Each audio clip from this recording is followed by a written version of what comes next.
I'm Bonnie Rabikoff, and this week we are in the kitchen on a farm on the campus of Johnson County Community College.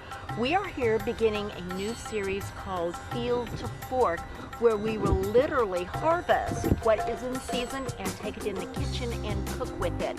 It's all part of a program here on the campus for sustainability. And with me is one of its staff people, Kim Kreiner. Kim, thank you for inviting us on the campus. So let's begin with the general definition of sustainability. Sustainability means meeting the needs of the present without compromising the ability of future generations to meet their own needs. So we're talking about resources, natural resources, and how we're using them. All right, so how is this implemented here on the campus? Okay, well, the Center for Sustainability is an office here on campus where I work, and our mission has two major parts.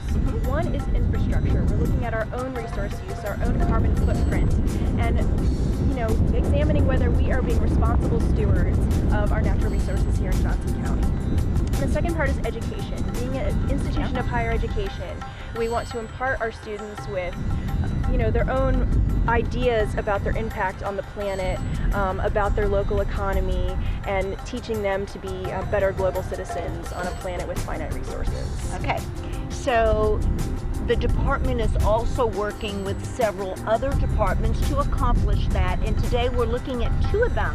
One is your agricultural department, and the other is your culinary program. How are you helping both of those departments become more sustainable? Right. So the best possible situation is when those two missions come together.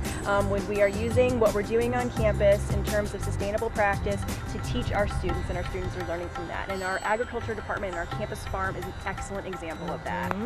So last fall, we broke ground on a farm here. It's going to grow to be 2.5 acres, and it's a classroom for our Sustainable Agriculture Certificate program. So we have part of our strategic mission here on campus is to make our campus a living, learning laboratory of sustainability. So this is a perfect example of students coming right outside in the classroom onto the farm and learning about sustainable agriculture. We have a phenomenal culinary department here on JCCC's campus as well. So now our students in the culinary department are going to have the ability to harvest food from the farm and learn how to work with fresh seasonal produce. Also, the care that's being taken with growing the product and the appreciation of the chef and the farmer. This is a wonderful connection right here at the school. It is, and we've had this is a very new initiative, and so we've had culinary students who are very excited about working with this fresh produce because they just know it's not only healthier, they're not only curious about sustainability, but it's just a better experience. They know that their product is going to be better. And so we're having this demand already from culinary students who are saying, I know how to cook, I don't know how to grow food. And so I'm working right now this summer, planning for the fall, how to get the culinary students out here more. I think it's going to become a more infrastructural part of their educational process, but right now we're trying to learn how to make that happen. And so we're trying to find ways to bring those agriculture and culinary students together. This is very exciting for Kansas City. I hope this initiative goes other places as well. So how is the program then expanding to the campus in general?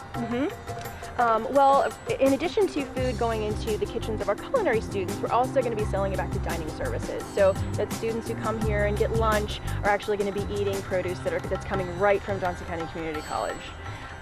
That is exciting. In addition, how can we as members of this community get access to the training and information that you all are providing here on the campus? Well, we have a wonderful continuing education department here on campus, and they're really starting to pay more attention to the community's interest in sustainability topics. So they have a great course catalog, including lessons on composting, home gardening, growing vegetables, building a rain barrel. So there's lots of different ways you can learn about sustainability as a community member by looking into continuing education here on campus. So in addition to being a student, just a member of the community, and it's here, thank you for this initiative, for being a part of it. I think it's time to talk to Farmer Mike. Now we are talking to Farmer Mike Ryan. Mike, we're on an urban campus here in Kansas City, and we have a farm. We do. We do. So how did the farm come about, and what are you trying to accomplish with the program here? farm began kind of through necessity as a certificate program with the college here. Originally, it had been a grant-funded partnership with Kansas State University, and as the program has progressed, we moved our practicum site here on campus, and we're working on planting approximately 2.5 acres of produce here on campus for our certificate program. All right, so when a student graduates from this program, they are certified as? They've received our Sustainable Agriculture Certificate, which is basically a comprehensive program in all stages of planting, marketing, and some entrepreneurship aspects as well. So this isn't just about growing vegetables. This is about incorporating sustainability into it, and also a piece that we frequently forget, and that is that a farmer is also an entrepreneur. Absolutely. So you're teaching the business aspects of farming. That's correct, and that takes a number of different courses. Ideally, when a student leaves our program, they have everything they need to go ahead and get started in their own business and be off and running. That's wonderful. Now, I know sustainability is a huge piece of what you do here. Absolutely. You get great fertilizer. How much compost are you putting through here a month, let's say? At this point, we have just over a ton a week going through our industrial composter. That's correct. All right, and so that's coming from the food waste from all food services on the campus. It's pre-consumer waste from pre-consumer waste. Exactly, from our dining services, our child development center, and our coffee shops as well. And you know, we didn't talk about that, but you begin with our young people. I know that there's an early childhood education program, and I saw that they have their own mini farm or garden, and so are they learning how to plant? They are. David Smith, who's with our culinary department, kind of heads that up, and it's really a fantastic operation. It kind of breaks free from a lot of the molds that I work in, because it's really very free-form with the children. With each of the groups, they have different areas to plant, so they go everywhere from learning about the plants to planting them, caring for them, and then ultimately harvesting them and eating them. So here we are trying so hard to teach our children the value of nutrition, and the closer they get to the food source, we're told the better decisions they make about what they eat and how they care about that. Absolutely. So I think that you and we need to grab up Chef Tim, need to go to the farm and harvest some of the vegetables that we're going to prepare today on In the Kitchen with Bonnie. That sounds excellent. Thank you for taking such good care of this program. Absolutely. Thanks for having me.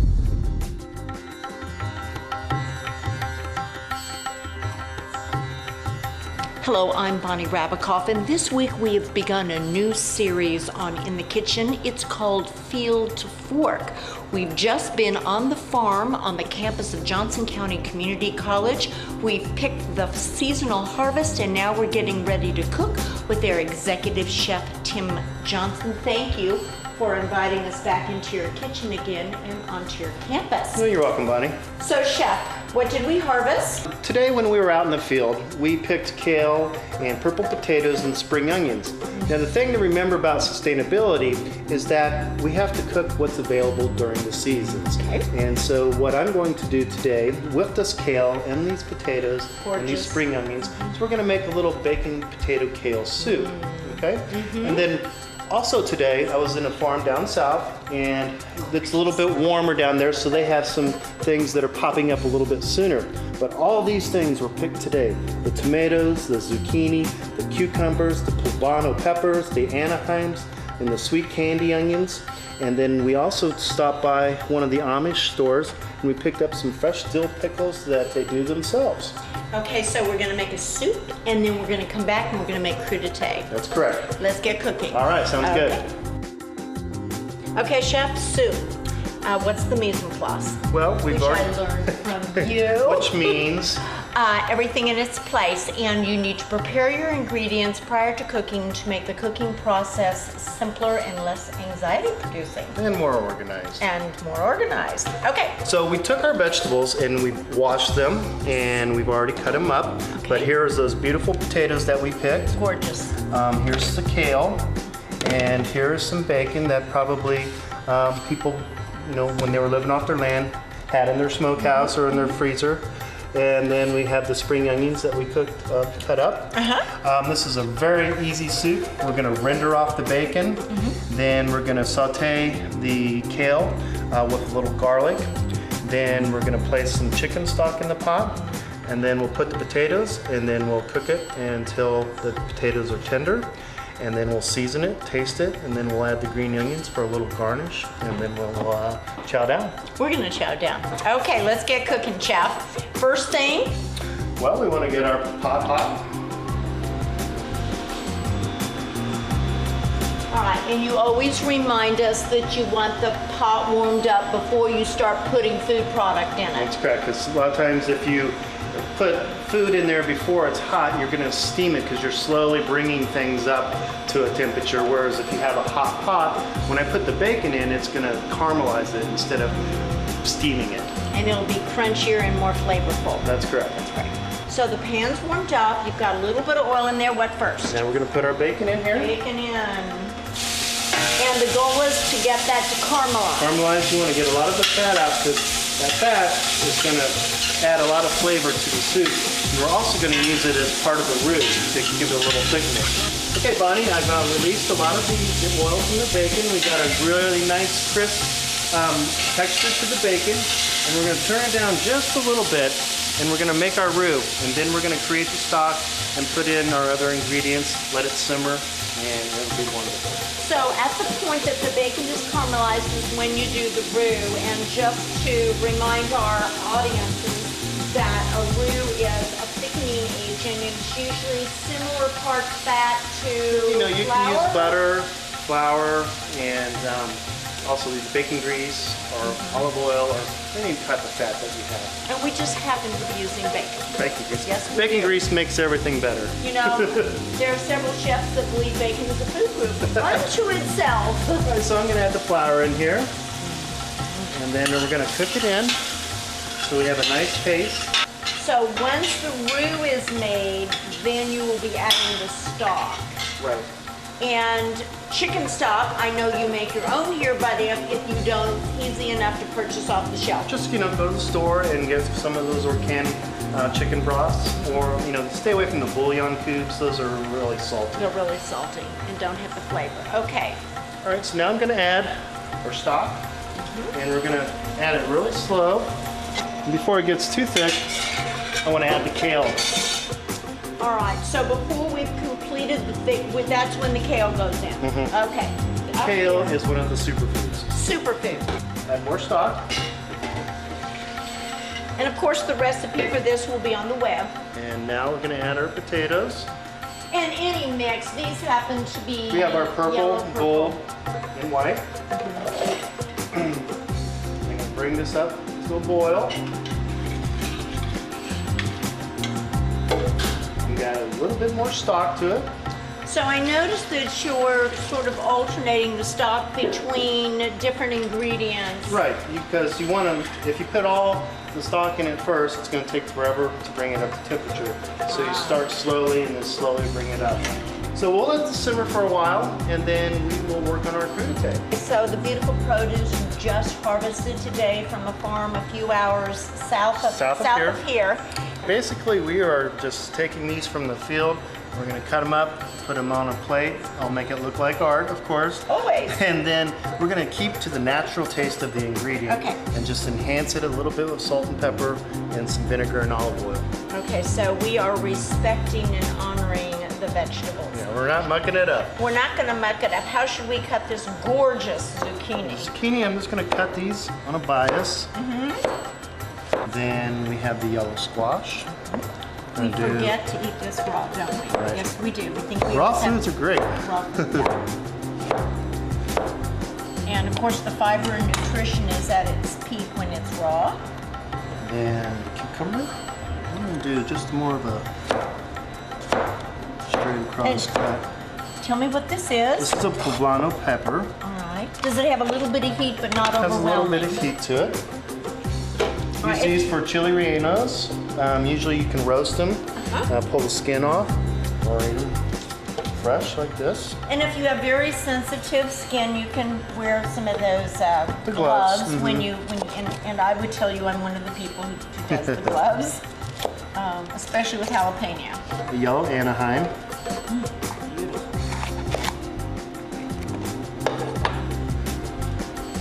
Now, this doesn't have as much heat. The Anaheim does or doesn't? It's kind of mild. It's mild. And you can see what I'm doing over here is I'm kind of have my pre-consumer waste. And this is part of our composting program that we started here at Johnson County Community College. And in my Commons kitchen, which is the largest kitchen, we're producing about 180 pounds of compost a day and over a ton a week. Amazing. And our crew, our sustainability crew, picks it up every afternoon, and then they bring back the receptacles in the afternoon, in the morning. Okay, so what we do is they go to be composted, and then they become fertilizer for the farm out here, and we're talking sustainability. Yeah, we're talking the circle of life at Johnson Community College. We're going to grow it, we're going to eat it, and we're going to take the leftovers back to the farm. So, cue the music. Okay, cue the music. All right, what else for this gorgeous platter of vegetables? And we have a That tomato. is a serious tomato. And I'm just going to do some wedges. And these are simple cuts, but they're beautiful. Last but not least, now this is The honorable onion. This is a little bit different than a spring onion. Okay. This is a candy onion. What does that mean? It's a little sweeter? It has a little bit more sweetness to it. And when we were out in the field today, one of the farmers, he just grabbed it and took a bite out of it. Like an apple? Like an apple, to see how it was. Must have been just right because we brought it home, didn't we? Okay. And then I'm just going to julienne the little pieces of this.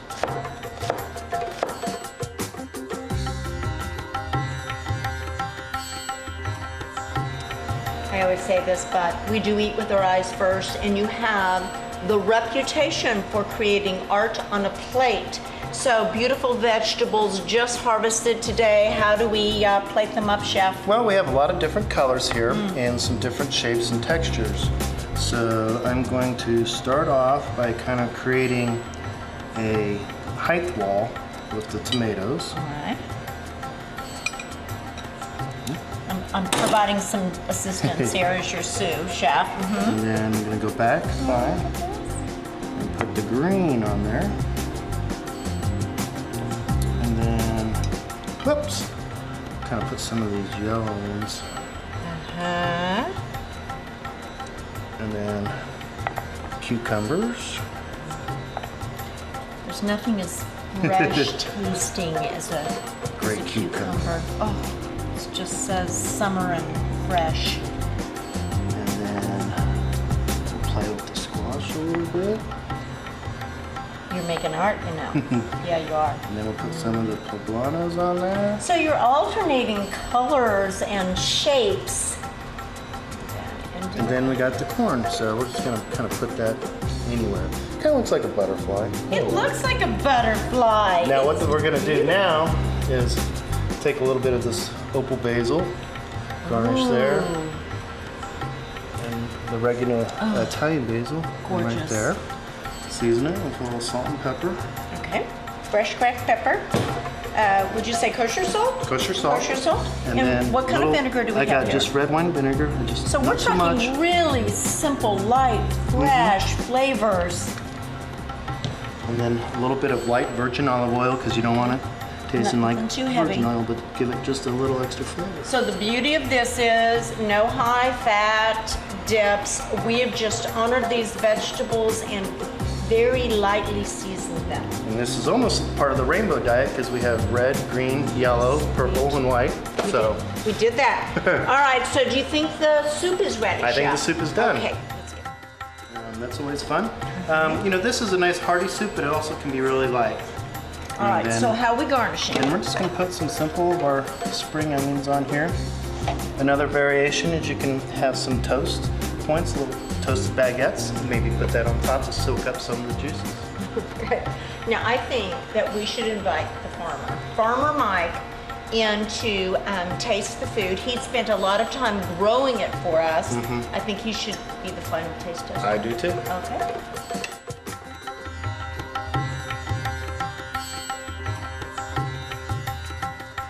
Okay, chef, we've made the soup. We've made the crudité platter. And then we're going to invite Farmer Mike in to taste this. What should we drink with this dish? Well, during the summer, there's only one thing, either limeade or lemonade. And it's really easy to make, and then you can use a lot of different flavors. Today I made a limeade, which is a simple syrup and then fresh squeezed limes.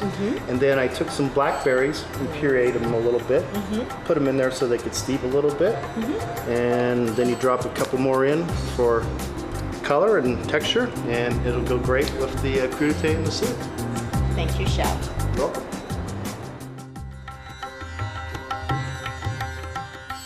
Mike, you and your students have spent a great deal of time growing this incredible food. We harvested it earlier, brought it in here. Executive Chef Tim Johnson prepared it, and now you get to taste the efforts of your labor.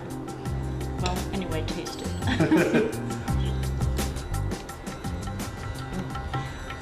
It's excellent. Oh my gosh!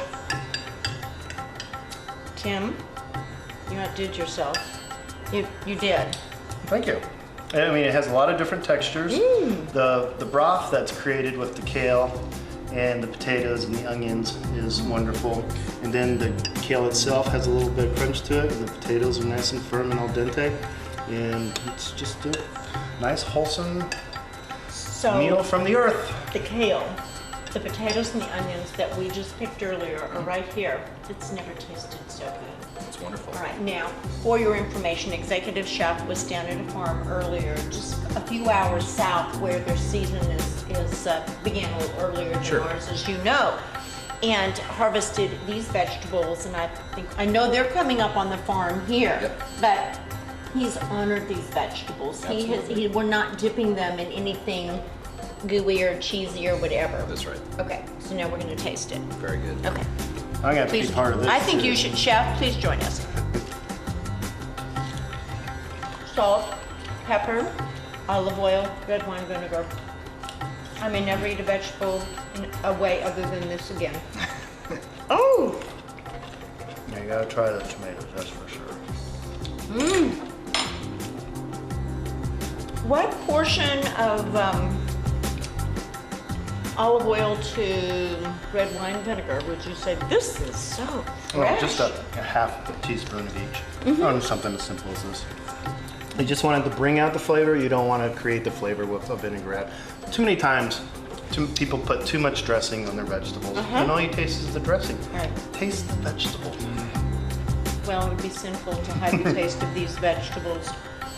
Well, Chef, I want to thank you for your artistry as always. And Mike, welcome to Field to Fork, and thank you so you much. for all the talent that you're sharing with us by growing these wonderful vegetables, and to Johnson County Community College for initiating this sustainability program for not only the students but the community. Thank you.